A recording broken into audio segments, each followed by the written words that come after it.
وہ تو میں بھی جانتا ہوں. اب آئیے عزیزان گرامی دو چیزوں کو بیلنس لے کے چلنا ہے. اب پیغمبر فرماتے ہیں, تھوڑی دیر ہو جائے تو مجھے بتا دیجئے گا, میں اب شروع کر رہا ہوں. تھوڑی سی گفتگو اور رہ گئی ہے. خرچ کرنا مجلسوں میں بہت زیادہ ثواب ہے عزیزان گرامی, بہت زیادہ ثواب ہے. ایک درہم کوئی خرچ کرتا ہے, بڑے بڑے مراجعین کہتے ہیں 70 برابر ثواب ہے. 70. ابھی 70 کیا ہے مجھے نہیں معلوم, میں نے قرآن میں دیکھا 70 کیا ہے. اللہ نے نبی سے کہا ان کے بارے میں 70 بار بھی استغفار کرے گا, میں ان کے استغفار تیرے زبانی بھی قبول نہیں کروں گا. اب بتائیے کہ نبی 71 بار کر لے تو قبول ہے؟ یہاں پر مفسرین لکھتے ہیں 70 سے مراد لا تعداد ہے. مجلسوں میں ایک درہم خرچ کرنا 70 برابر ہے. اب 70 قرآن کے حساب سے لا تعداد ہے. عزیزان اکرامی تھوڑی دیر اگر ہو جائے تو ہاں یہ بھی ایک مسئلہ ہے. میں خود دیر آیا ہوں تو میں کیسے کہوں آج ایک بار حقیقت ایک بات بتا دوں, میں اپنی بات بتا دوں. میں عشرے میں تھا, میں وہاں انڈیا میں لوگ آرام سے آتے تھے تو میں مقدمہ باندھتا تھا, تمہید باندھتا تھا تاکہ جب سب لوگ آ جائیں گے پھر میں جوش میں آ کر نکتے مارتا تھا اور مجلس پڑھتا تھا. یہ میں میری بات بتا رہا ہوں. تو جو پہلے آ کے بیٹھ جاتا ہے بیچارہ, اس کا بہت بڑا غم ہوتا ہے, چونکہ کافی دیر اس کو بیٹھنا پڑتا ہے, 2 گھنٹے 3 گھنٹے بیٹھنا پڑتا ہے. تو حقوق الناس کی رعایت کرے. آج تو میں خود ہی دیر آیا ہوں, میں اپنے لیے پہلے بول رہا ہوں, پھر میں آپ سب کے لیے گزارش کر رہا ہوں وقت پر آپ تشریف لائیں. انشاءاللہ میں بھی کل کوشش کروں گا وقت پر آ جاؤں. صلوات پڑھیں محمد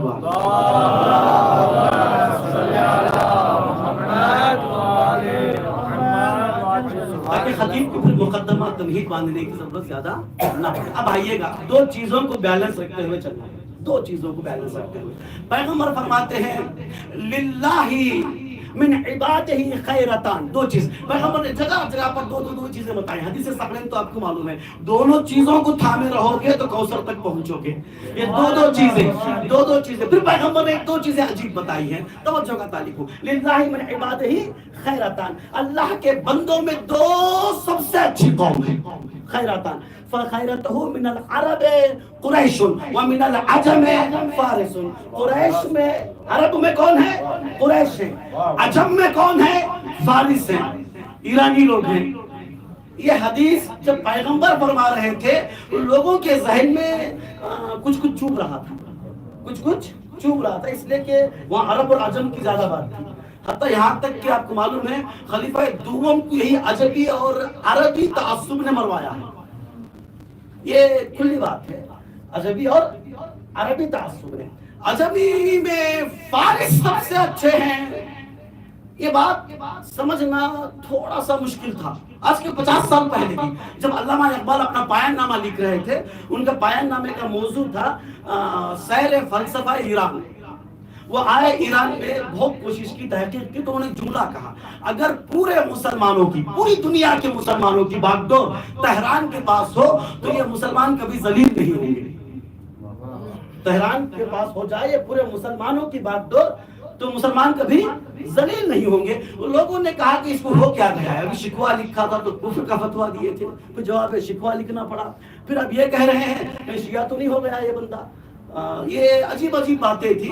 تو اسی وقت انہوں نے شعر بھی کہا تھا اسی اسنا میں کہ بیان سر شہادت کی اگر تفسیر ہو جائے, مسلمانوں کا قبلہ روزہ شبیر ہو جائے. عزیزان گرامی آپ قصہ سننا ہے, سنیے, میں تھوڑا سا پاس پر جانا ہے تو اب سنیے گا عزیزان گرامی کہ پیغمبر نے کیا فرمایا.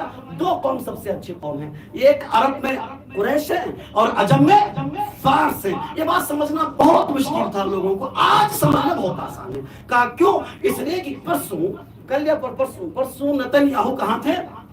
امریکہ کی پارلیمنٹ میں تھے. امریکہ کی پارلیمنٹ میں ان کی 1 گھنٹے کی تقریر سنیے. پورے 1 گھنٹے کی تقریر میں نوٹ کیجئے کتنی مرتبہ ایران کہا ہے. ایران ایران ایران ایران. مجھے جنگ صفین یاد آ گئی. جنگ صفین میں جب میمنہ کے لوگ بھاگتے ہوئے, فرار ہوتے ہوئے معاویہ کے خیمے میں پہنچے, عمر عاص نے پوچھا کیا ہوا, کیوں آ گئے؟ کانپتے تھے, لرزتے تھے, کچھ بول نہ سکے, صرف کہا علی علی علی. فیصلہ سے بھاگ کر آئے, وہی کیفیت تاری تھی.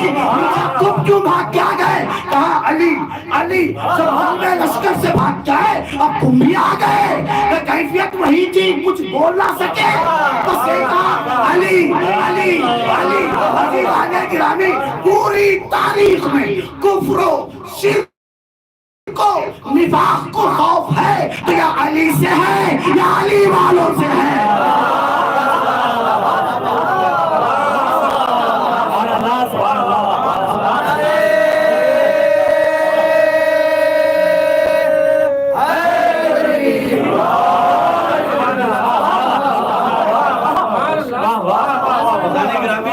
پوری تقریر کا پھر نتیجہ دیکھیے. پوری تقریر میں اس نے ولولایا, اٹھو جنگ کرو, اٹھو ایران کے خلاف جنگ کرو, اٹھو. مجھے 2 تاریخ کے جنگیں یاد آئی. جنگ احد کے بعد یزید کا دادا جب ابو سفیان مکہ پہنچا, اس نے تمام قبائل عرب کو ولولایا, اٹھو اٹھو مدینہ چلتے ہیں. 10,000 کا لشکر جمع کیا. تاریخ پوری پڑھ لیجیے عزیزان گرامی, نچوڑ آپ کو دے رہا ہوں. 10,000 کا لشکر جمع کیا. کیوں؟ اس لیے کہ مدینے کو تاراج کر دیں گے, ختم کر دیں گے. اسے کیا معلوم کہ للہ من عبادہ خیراتان, یہاں 2 خیر جمع ہوئے تھے. ایک خیر سلمان فارسی تھے. سلمان فارسی نے مشورہ دیا کھڈا کھود دیا جائے. ایک خیر مولا کائنات تھے من قریش.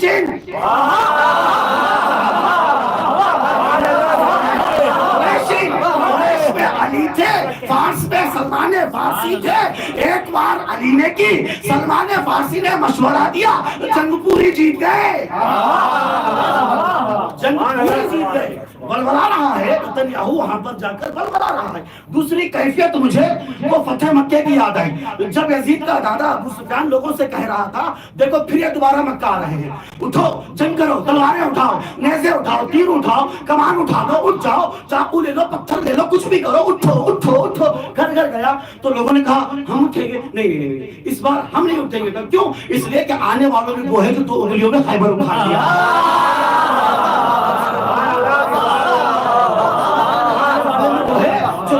جو ٹکڑے کر چکا تھا, اندر کا خاتمہ کر چکا تھا. اب ہمارے میں بساط نہیں ہے, ان سے جنگ کر لی جائے. عزیزان گرامی, جب بساط نہ تھی تو تلواروں کو رسول کے قدموں میں ڈال دیے. جنگ کا قانون تھا سب کے سب غلام بن گئے, سب کے سب غلام بن گئے. تو اب لوگوں نے کہا کہ موقع ہے, فائدہ اٹھایا جائے. سامنے والوں نے کہا کہ تلوار نکال لیا جائے. پیغمبر نے کہا نہیں, آج یوم رحمت ہے, یوم رحمت. انتم طلقا, ہم نے تم سب کو آزاد کیا.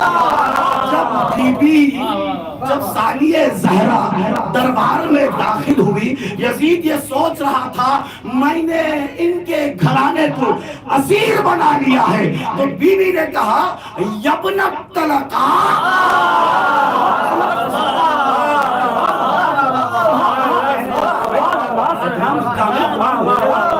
یزید کا باپ معاویہ بھی تھا, دادا ابو سفیان بھی تھا, ہمارے آزاد شدہ غلام کے بیٹے. یہ سوچ رہا ہے.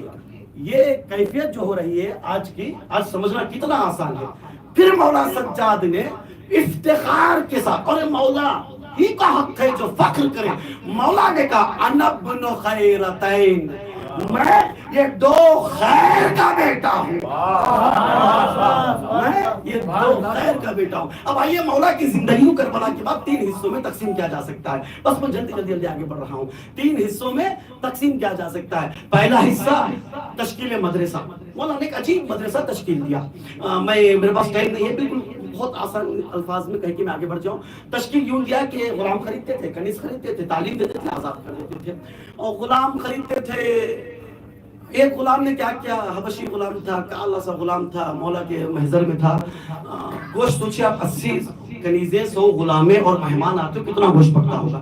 تنور میں گرم گرم گرم گرم گوشت پک رہا تھا. اچانک ہاتھ سے چھوٹ گیا. نیچے مولا سجاد کا بیٹا تھا, اس پر پڑا. مولا جلدی پہنچے تو بچہ مر چکا تھا. تو مولا نے اس کی طرف دیکھا, وہ زرد ہو چکا تھا, کافی زرد, ڈر رہا تھا, حذر رہا تھا. مولا نے کہا انت خود.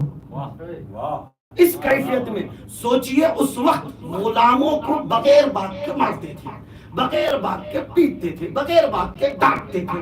اس پوزیشن میں, اتنی بڑی حرکت میں مولا نے کیا کہا, انتا حرن, جا میں تجھے آزاد کر دیا. عزیزان گرامی اس کیفیت میں اس حالت میں صرف دو ہی لوگ معاف کر سکتے ہیں, یا اللہ معاف کرتا ہے یا سید الساجدین معاف کر سکتے ہیں.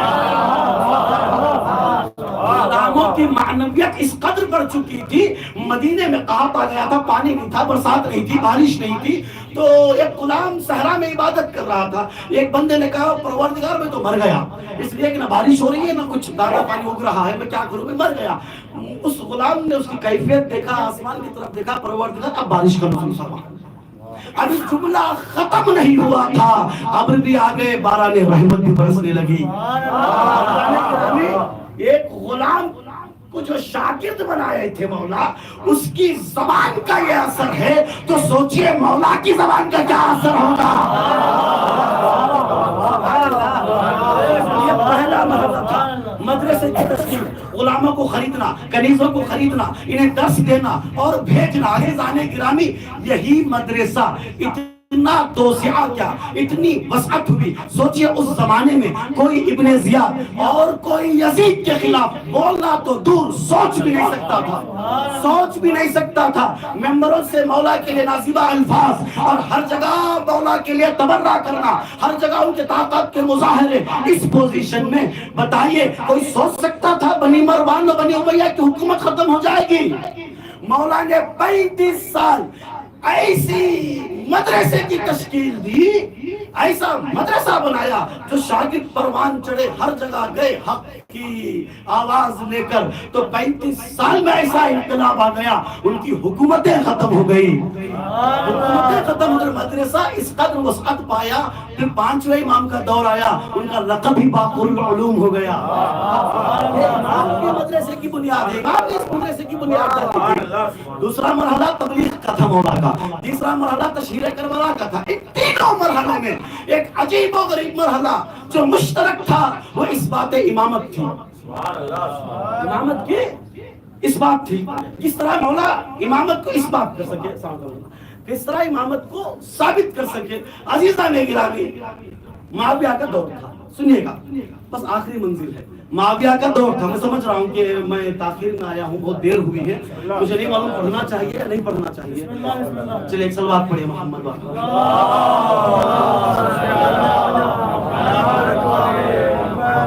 معاویہ کا دور تھا, مسجد نبوی میں تشریف لایا. لانے کے بعد چونکہ تشریف کی بات چل رہی ہے, فیس بک وغیرہ میں دیکھ لیجیے, تشریف لے گئے تھے تو وہ بھی آیا. جیسے ہی وہ آیا اس کی ایک چال تھی, کس کو کیا چاہیے, اس کی ایک چال تھی کس کو کیا چاہیے. حتیٰ کہ اس چال نے ایک بے باپ بیٹا بھی تھا, بے باپ بیٹا بھی تھا, ایران کا والی بن گیا تھا, شہر رائے کا, ایک سیاست کے اعتبار سے خود مولا کی طرف سے بھی تھا. کس کو کیا چاہیے؟ لوگوں نے کہا کہ اس کو باپ چاہیے, اس کو باپ چاہیے. معاویہ نے خط لکھا کہ میں جانتا ہوں تیرا باپ کون ہے. تو آ بھی گیا تھا, کہ کون ہے, کہ 4 بڈھوں کو بلوایا. بلوانے کے بعد گواہی دو کہ میرے باپ نے اس کی ماں کے ساتھ نکاح کیا تھا یا کنیزی میں لیا تھا, تب تو پیدا ہوا. پھر وہ یقین نہیں کیا تو اپنی بیٹی کو, اپنے بہنوں کو بے پردہ دکھایا. دیکھ رہے یہ کیفیت تھی اس کی. عزیزان کرام کس کو کیا چاہیے. مسجد میں آیا, بڑے بڑے صحابہ کو خریدنے کی کوشش کی, کس کو کیا چاہیے. دیکھا فلاں کو کچھ چاہیے, فلاں کو کچھ چاہیے, فلاں کو کچھ چاہیے. کہا حضور ایک بہت بڑے صحابی ہیں, بزرگ صحابی ہیں, ان کو تھوڑا لے لو. تو ان کے ارد گرد کئی مؤمنین ہیں, وہ بھی تمہارے سپورٹ میں ہو جائیں گے اور راستے آپ کے فراہم ہو جائیں گے. تو کہا ان کو بھی لایا جائے. تو وہ بڑے بلند قامت بھی تھے, بزرگ صحابی تھے, تشریف لائے. کہا آپ کو کیا چاہیے. مجھے ایک بہت بڑی قیمتی چیز میری کھو گئی ہے, مجھے وہ چاہیے. کیا کہا انہوں نے, میری قیمتی چیز میں نے کھو دیا ہے, مجھے وہ چاہیے. ابھی یہ بڑے خوشی میں کھونے والی چیز اس زمانے میں یا گھر ہوتا تھا یا زمین یا سواری. کا سواری تو بہترین سواری دے دی جائے گی, گھر ہو تو بہترین گھر دے دیا جائے گا, زمین ہو تو لے کے دے دیں گے یا خرید کے دے دیا جائے گا. کا کیا چیز آپ نے کھو دی ہے. کہا حضور ایک بہترین چیز تھی, بہت قیمتی چیز تھی, وہ کھو دیا ہوں. اچھا وہ چیز کھو دی ہے, بتاؤ کیا ہے, ہم تقدیم کر دیں گے, آپ کے سامنے ہیں, آپ کے تقدیم میں ہے, آپ جو کہیں گے, آپ جو حکم فرمائیں گے, آپ رسول کے صحابی ہیں. کہا کچھ بھی نہیں, بس میری بہترین چیز وہ جوانی تھی, میری